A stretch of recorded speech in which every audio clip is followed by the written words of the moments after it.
La Phoenix Lander tiene que pasar mucho tiempo recargando sus baterías, porque sabemos que por la noche hará mucho frío y tendrá que encender los calentadores para mantenerse activa. El 2 de noviembre de 2008, la Phoenix se apaga por última vez. Con el avance del invierno marciano, se acumula dióxido de carbono congelado y encierra la sonda en una tumba de hielo seco. Pero los datos de la Phoenix siguen analizándose. Ir a Marte y explorarlo sobre el terreno, consiguiendo datos detallados sobre la historia del planeta y de la composición de su superficie, fue esencial para poder confirmar que hubo agua en Marte. El agua es esencial para la vida, pero según los últimos indicios es solo uno de los muchos elementos que configuraron Marte. Por ejemplo, podemos dividir la historia de Marte en 4 períodos fundamentales. El primer período, que va de los 4.600 millones a los 3.200 millones de años de antigüedad, estaría lleno de actividad. Marte se forma junto con los demás planetas, cuando cúmulos de gas y escombros se unen y enfrían, y forman un planeta rocoso. Luego, Marte sufre bombardeos de meteoritos y queda marcado. Cayeron muchos meteoritos y hacia el final de ese periodo las formas geológicas indican que podía haber agua fluyendo por su superficie. Entre esos nuevos indicios figuran estas montañas, fotografiadas en 2009 por la Mars Reconnaissance Orbiter de la NASA. Es el primer cauce lacustre hallado en Marte. Los restos de un lago del tamaño del Champlain de Norteamérica. Cada uno de los indicios sobre la presencia de agua en Marte es muy importante para determinar si estamos o no solos en el universo. Algunos científicos incluso dicen que hace 3.500 millones de años, un mar del tamaño del océano Atlántico cubría 1/3 de Marte.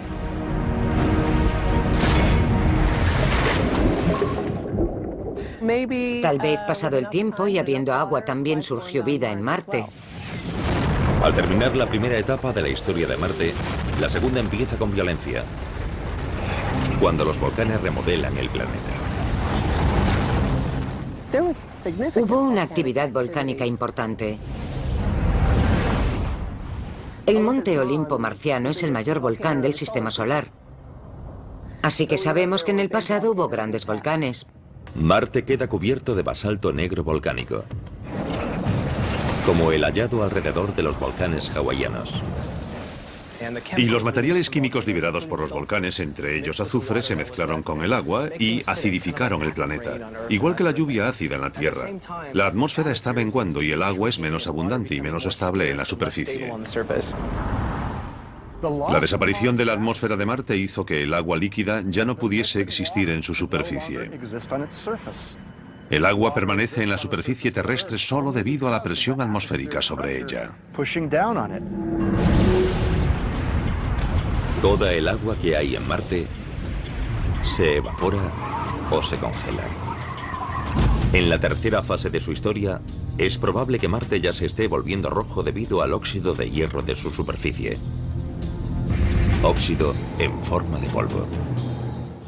Si tomamos una roca volcánica de Hawái o Islandia y la dejamos a la intemperie en la Tierra, adquiere un tono rojizo y marrón con el tiempo, se oxida, y lo mismo podría haber ocurrido en Marte. En la fase final, Marte sufre una gran glaciación. Desde un punto hace 100 millones de años y hasta hace 2 millones de años, se forman grandes glaciares que remodelan las cuencas y los cráteres.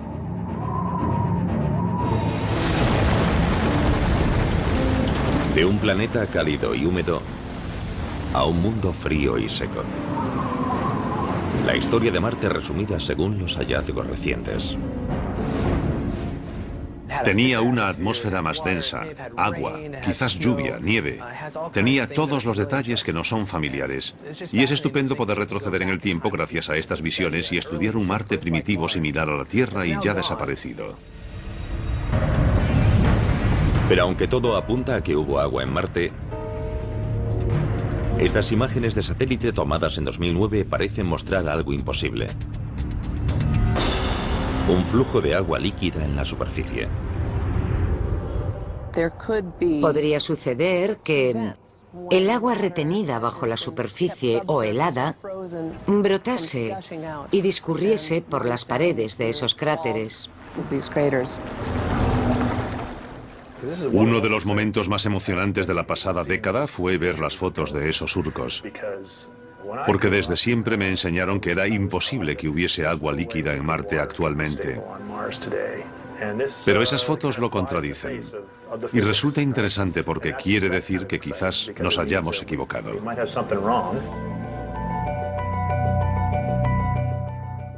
En un principio se dijo que el hielo se estaba derritiendo o que un acuífero estaba brotando. Hay varias teorías recientes que dicen que podría ser dióxido de carbono. El hielo seco pasa a gas y luego ese gas actúa como lubricante de la arena que cae. La verdad es que por ahora no hay más que hipótesis. Algunas de esas marcas han resultado ser flujos de polvo. Me gustaría que alguna fuese de agua. De los antiguos océanos a los surcos recientemente hallados, la búsqueda de agua y vida en Marte es una misión que continúa. Una misión que, como el ascenso de un escalador por una vía desconocida, está llena de falsos comienzos y desvíos inesperados. Es lo que pasa cuando esta foto, tomada cerca del ecuador marciano, a muchos les recuerda esto. ¿Pudo haber vida en Marte en algún momento? Las muestras minerales tomadas por sondas como el robot Spirit son alentadoras, pero quizás se hayan sacado conclusiones excesivas. Debemos tener cuidado de no especular demasiado sobre los datos, los experimentos y las hipótesis. Pero como seres humanos, es muy difícil no querer ir más allá. En 2008 muchos sacan una conclusión sorprendente. Cuando una foto tomada por el robot Spirit de la NASA se propaga por Internet. ¿No se parece esta figura muchísimo a las supuestas imágenes tomadas de pies grandes? ¿Es la prueba de que hay vida en Marte? No. Es una roca de 5 centímetros. Aún no tenemos pruebas concluyentes de que haya existido vida en Marte alguna vez. Como los canales del siglo XIX y el rostro del siglo XX, el pies grandes marciano es una mera distorsión óptica del siglo XXI. Y a veces la gente no sabe distinguir entre los hechos y la ciencia ficción. Si hay o hubo vida en Marte, posiblemente surgió en una etapa muy primitiva, cuando Marte aún tenía un campo magnético que lo protegía de la radiación espacial dañina. La prueba de que Marte tuvo un campo magnético está en las rocas superficiales. La mayor parte de ellas tienen un campo magnético que se congeló cuando se solidificaron. Esas rocas magnéticas desperdigadas por todo el planeta rojo le dan a Marte una versión propia de la aurora boreal, tal como se descubrió en 2008, aunque no sea posible captarlas a simple vista. En la Tierra, cuando las partículas cargadas procedentes del Sol quedan atrapadas en el campo magnético terrestre y entran en la atmósfera, hacen que ésta gane energía y emita un brillo. La nave europea Mars Express detectó recientemente una aurora boreal en Marte. Y lo que realmente pasa allí es que circulan partículas cargadas por un campo magnético formado por restos de magnetismo de la corteza. Pero ¿cómo perdió Marte su campo magnético? Una teoría dice que hace algo menos de 4.000 millones de años, cuando Marte se enfrió, su núcleo de hierro fundido se solidificó y dejó de girar. El movimiento del núcleo no bastó para generar una corriente eléctrica que produjese un campo magnético. Pero también hay una hipótesis más rápida y violenta. Otra teoría más reciente y bastante polémica dice que Marte tenía una o más lunas grandes que en realidad eran satélites capturados y que esas lunas calentaban el núcleo de Marte y lo mantenían fundido, permitiendo que se generasen corrientes y por ende un campo magnético. Pero, ¿y si 500 millones de años tras la formación de Marte las lunas chocaron contra el planeta? Eso podría haber destruido el campo magnético. Para la mayoría de los científicos, las piezas de la teoría del choque no encajan. ¿Acaso unos satélites con tamaño para provocar tal daño podrían perder tanta inercia como para que los capturasen? La idea de que Marte tenía lunas que chocaron contra él durante sus primeros 500 millones de años de vida es poco plausible,